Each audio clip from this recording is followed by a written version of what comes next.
போடுறது தாங்க முடியாம தான் வீடுன்னு சொல்றேன். இருள் சூழும் போது வீட்டு விளக்கு அணைக்க போறியா பவானி? உனக்கு துணையா என்னை இருக்க விடு. இவ்வளவு சொல்லி உனக்கு என்ன பிடிவாதம்? போ. நான் உன்னை விட்டு போக முடியாது. நீ என்னோட இருக்கவே கூடாது. நீ என்னை எவ்வளவு தூரம் கொண்டு போய் விட்டாலும் நான் உன் கூடவே வருவேன் பவானி. பாரு, நானா உன்கிட்ட வந்து என் கையால பொட்டு வச்சு வாமான கூப்பிட்டப்பதான் நீ வரணும்.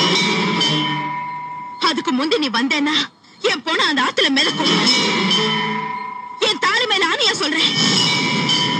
உடனே போ.